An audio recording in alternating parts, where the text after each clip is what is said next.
കാഫിർ വിവാദത്തിൽ ഫേസ്ബുക്കിന് വീണ്ടും പോലീസിന്റെ നോട്ടീസ്. അന്വേഷണവുമായി ഫേസ്ബുക്ക് സഹകരിക്കുന്നില്ലെന്ന് പോലീസ്.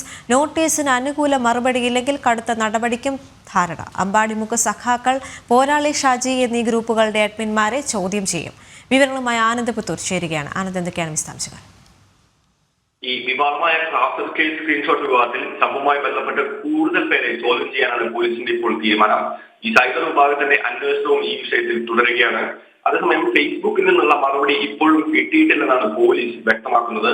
സ്ക്രീൻഷോട്ട് ആദ്യം പ്രത്യക്ഷപ്പെട്ട ചില ഫേസ്ബുക്ക് ഐഡികളുടെ വിവരങ്ങൾ തേടി പോലീസ് മെയ് 20-ന് ഫേസ്ബുക്കിന് ഔദ്യോഗികമായി അപേക്ഷ നൽകിയിരുന്നെങ്കിലും ഇതുവരെ മറുപടി ലഭിച്ചിട്ടില്ല. അതുകൊണ്ട് തന്നെയാണ് വീണ്ടും ഇത്തരത്തിലുള്ള നോട്ടീസ് അയക്കാനുള്ള തീരുമാനത്തിലേക്ക് പോലീസ് എത്തിയിട്ടുള്ളത്. എന്തായാലും ഈ അമ്പാടിമുക്ക് സഖാക്കൾ, പോരാളി ഷാജി തുടങ്ങിയിട്ടുള്ള ഗ്രൂപ്പ് അഡ്മിന്മാരെ ചോദ്യം ചെയ്യാനുള്ള തയ്യാറെടുപ്പിലാണ് പോലീസ്. നോട്ടീസിന് ഇനിയും അനുകൂലമായിട്ടുള്ള മറുപടി കിട്ടിയില്ലെങ്കിൽ കടുത്ത നടപടിയിലേക്ക് മുന്നോട്ട് നീങ്ങാനാണ് ധാരണ.